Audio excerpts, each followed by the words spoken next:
उचाना नगरपालिका प्रधान पद के चुनावी नतीजे आज जनता के सामने आए। जब सुबह 8 बजे वोटों की गिनती शुरू की गई तो हर तरफ यही चर्चा थी कि उचाना का अगला चेयरमैन कौन होगा।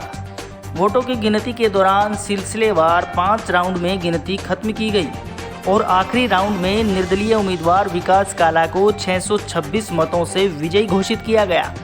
दूसरे नंबर पर सजन चौधरी रहे, जिनके सिर पर भाजपा के वरिष्ठ नेता चौधरी वीरेंद्र सिंह डुमरखा का हाथ बताया जा रहा है।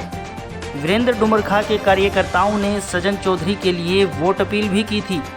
इसके साथ ही तीसरे नंबर पर जेजेपी और बीजेपी के साझे उम्मीदवार अनिल शर्मा रहे।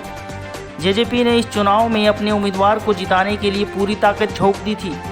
जेजेपी ने चुनाव प्रचार के लिए कोई कोर कसर नहीं छोड़ी और चुनाव प्रचार के लिए 2 बार स्टार प्रचारक के रूप में दिग्विजय चौटाला को भी उचाना बुलाया।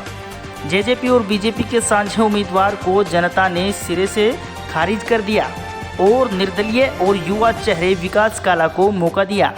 उचाना की जनता इस बात से भी खफा है कि उचाना से विधायक दुष्यंत चौटाला तकरीबन 3 साल से उप मुख्यमंत्री हैं, पर आज तक उचाना में कोई विकास कार्य नहीं हुआ है।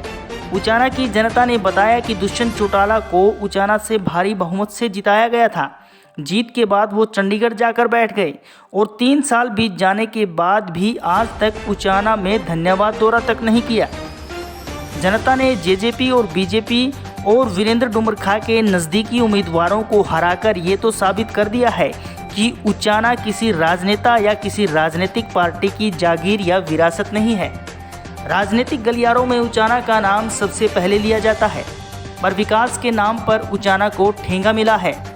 लगभग 4 दशक से उचाना और बांगर की धरती के नाम पर राजनीति करने वाले वीरेंद्र डुमरखा भी उचाना को कोई बड़ी सौगात नहीं दे पाए और ना ही उचाना में विकास करा पाए। राजनीतिक पार्टियों व राजनेताओं ने राजनीति के लिए उचाना का खूब इस्तेमाल किया, पर उचाना आज भी विकास के लिए तरस रहा है। निर्दलीय उम्मीदवार विकास काला की जीत उचाना में विकास के नाम पर राजनीति करने वाले तमाम राजनेताओं के मुंह पर करारा तमाचा साबित हो सकती है। जानकारों का मानना है कि चेयरमैन चुनाव के ये नतीजे 2024 में होने वाले विधानसभा चुनाव के नतीजों को भी प्रभावित कर सकते हैं। दास संवाद के लिए डॉक्टर प्रदीप की रिपोर्ट।